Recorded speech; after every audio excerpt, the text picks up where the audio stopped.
Hello friends, मैं हूं doctor Liaquat Ali Mansuri. दोस्तों, हमारे शरीर के अंदर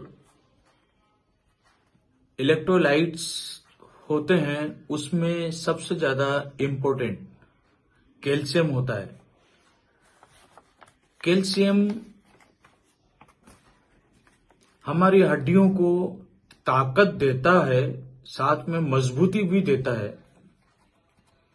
ये दिल की कमजोरियों को सही करता है और मांसपेशियों की कमजोरियों को सही करता है, नसों में ताकत देता है। हमारे शरीर में अगर 1% कैल्शियम की मात्रा है, खून और मांसपेशियों में अगर 1% कैल्शियम है, तो हमारे हड्डियों के अंदर 99% कैल्शियम की मात्रा होती है। विटामिन डी ही होता है जो हमारे शरीर में कैल्शियम को सक्षम बनाता है। हाइपोग्लाइसीमिक टेटानी को रोकता है। विटामिन डी ही हमारे शरीर में हाइपोकैल्सिमिक टेटानी को रोकता है, हड्डियों को कमजोर होने से बचाता है, पेट में कैल्शियम के अवशोषण को बढ़ाता है। विटामिन डी ही हमारे पेट में कैल्शियम के अवशोषण को बढ़ाता है, क्योंकि हमें कैल्शियम बाहर से मिलता है, हमारा शरीर खुद निर्माण नहीं करता है। पर्याप्त सीरम कैल्शियम और फॉस्फेट की सांद्रता को बनाए रखता है विटामिन डी। अगर विटामिन डी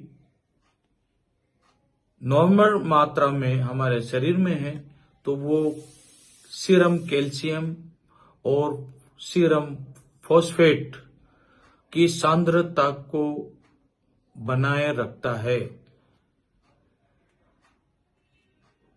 कैल्शियम के स्रोत बहुत सारे हैं जिनसे हमें कैल्शियम प्राप्त होता है। सबसे ज्यादा कैल्शियम हमें जामुन, ब्लैकबेरी, स्ट्रॉबेरी और रसबेरी से प्राप्त होता है। संतरा, कीवी, खुबानी, पपीता में कैल्शियम बहुत अधिक होता है। साथ ही गेहूं के अंदर भी कैल्शियम बहुत ज्यादा होता है। हमारे शरीर में कैल्शियम वयस्क के अंदर रोजाना 1000 mg की जरूरत होती है। अगर 50 साल से ज्यादा ओल्ड महिला है तो उसमें 1200 mg रोजाना चाहिए। अगर फीमेल्स के अलावा पुरुष 70 साल से ऊपर है तो उसको रोजाना 1200 mg कैल्शियम की आवश्यकता होती है। अगर कैल्शियम हमारे शरीर में कम हो जाता है तो हमारी मांसपेशियां दर्द करने लगती है, जोड़ों में दर्द होने लगता है, हाथ पैरों में दर्द होने लगता है, कमजोर हड्डियां होकर टूटने लगती है, दांत गिरने लगते हैं और नाखून कमजोर होके टूटने लगते हैं।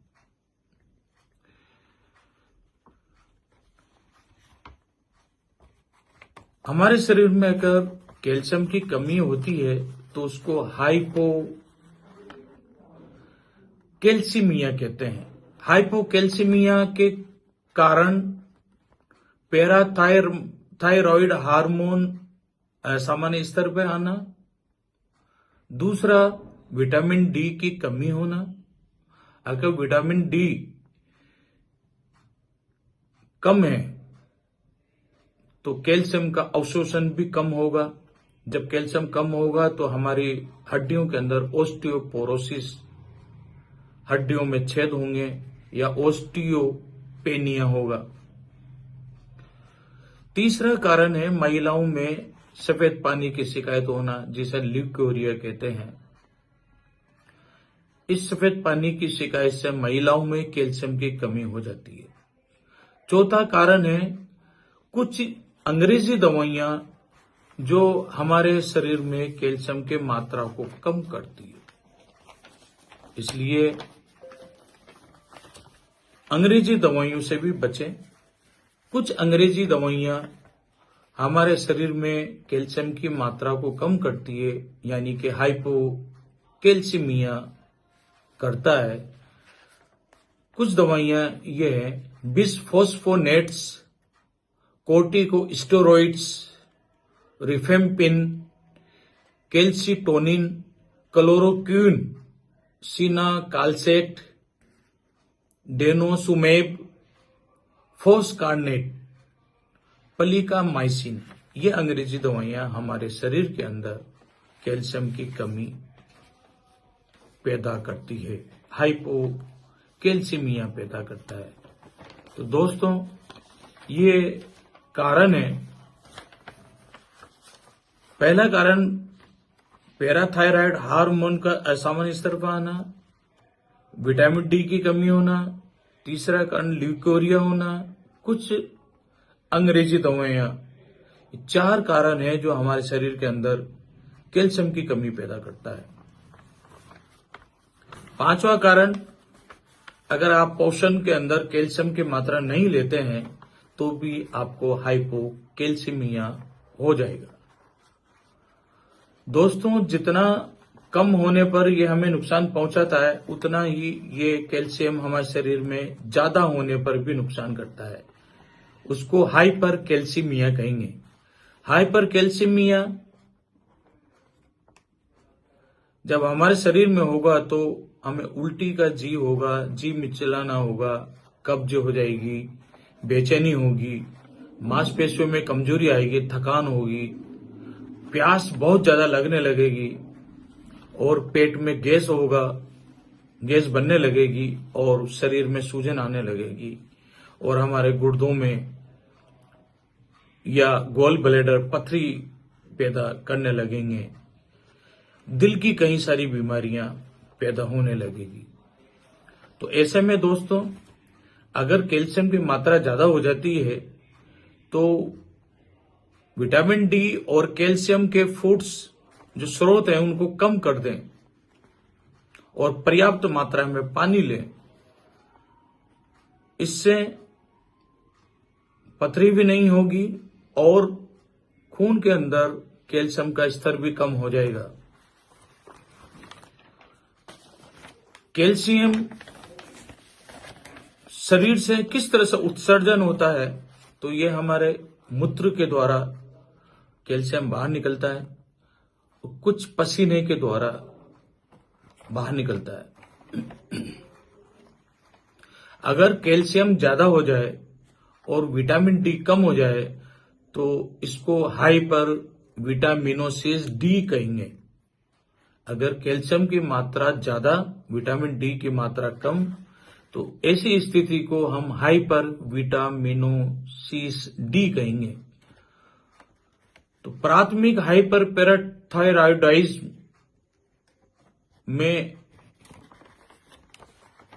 ट्यूमर हो जाती है, जिसे हम पैराथायराइड ट्यूमर कहेंगे। होने की संभावना की पूरी गारंटी होती है। इसके अलावा अगर कैल्शियम बहुत ज्यादा है, विटामिन डी कम है, तो कैंसर होने के भी चांस हैं। ये कैंसर हमारे सिर, गर्दन और फेफड़ों में स्क्वैमस सेल कार्सिनोमा नाम से होता है और स्तन कैंसर भी हो सकता है और डिम्ब ग्रंथि कैंसर भी हो सकता है, गुर्दे के अंदर कार्सिनोमा हो सकता है या ल्यूकेमिया ब्लड कैंसर भी हो सकता है। कई सारी हेमेटोलॉजिकल प्रॉब्लम शुरू हो जाती है। तो बहुत ज्यादा कैल्शियम होने और विटामिन डी कम होने से कैंसर की संभावना बहुत ज्यादा हो जाती है। ऐसी स्थिति में कैल्शियम 1500 mg सामान्य माना है, 2200 mg ये सुरक्षित कैल्शियम माना है। अगर 2500 mg कैल्शियम होता है तो वो सुरक्षित ऊपरी सीमा तक सुरक्षित माना जाता है। इससे ज्यादा होने पर वो हाइपर कैल्सीमिया हो जाता है। तो दोस्तों, हमारे शरीर में कुदरत ने एक कैल्शियम की लेवल रखी है। उस कैल्शियम की लेवल को रखने के लिए प्राकृतिक स्रोत या हर्बल यूनानी मेडिसिन जो वनस्पति जड़ी बूटियों से बनी होती है, इनका प्रयोग करें। एलोपैथ अंग्रेजी दवाइयां ज्यादा प्रयोग करने से एक सामान्य स्तर के बाद में वो नुकसान पहुंचाने लगती है। इसलिए अधिक आवश्यकता से अधिक अंग्रेजी दवाइयां न लें।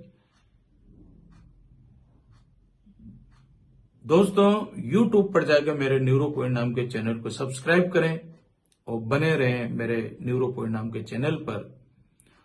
और किसी तरह की न्यूरो से संबंधित, मानसिक बीमारी से संबंधित अगर आप परेशान हैं तो मुझे संपर्क करें। मेरे संपर्क नंबर 9414326317 है। जय हिंद।